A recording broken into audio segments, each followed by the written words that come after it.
Bienvenue dans le chapitre environnement et dans la vidéo répéter la dernière manipulation. Nous aborderons comment répéter la dernière manipulation et la différence entre répéter la dernière manipulation et rétablir une action annulée. Comment répéter la dernière manipulation et pourquoi?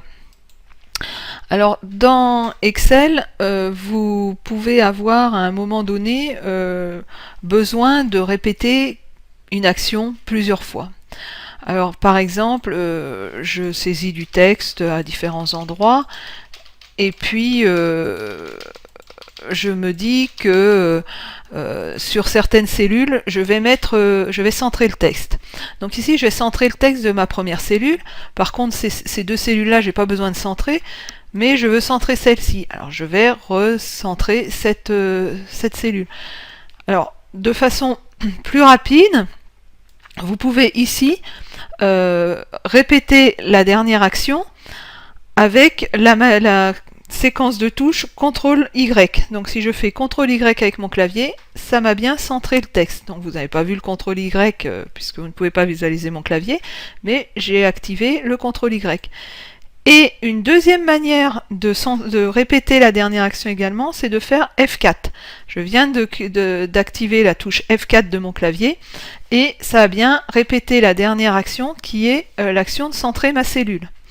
Donc ça peut être très pratique, notamment pour répéter une action quand on est dans quelque chose de disparate et qu'on n'a pas besoin de toutes les cellules contiguës.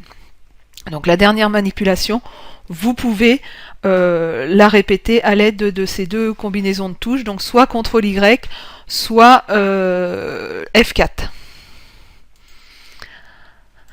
Alors, quelle est la différence entre le fait de répéter une dernière manipulation et de rétablir une action annulée? Alors, pour rétablir une action annulée, il faut au préalable avoir annulé l'action. Et là, je vais rétablir l'action annulée. Donc, je ne suis pas dans quelque chose où je vais répéter une action, où je vais simplement refaire une action sur une autre cellule ou sur un autre endroit, mais là je vais avoir au préalable annulé quelque chose pour rétablir l'action. Donc il faut absolument avoir annulé pour rétablir, et en aucun cas ça ne permet une répétition, ça permet juste de rétablir un état antérieur par rapport à une annulation.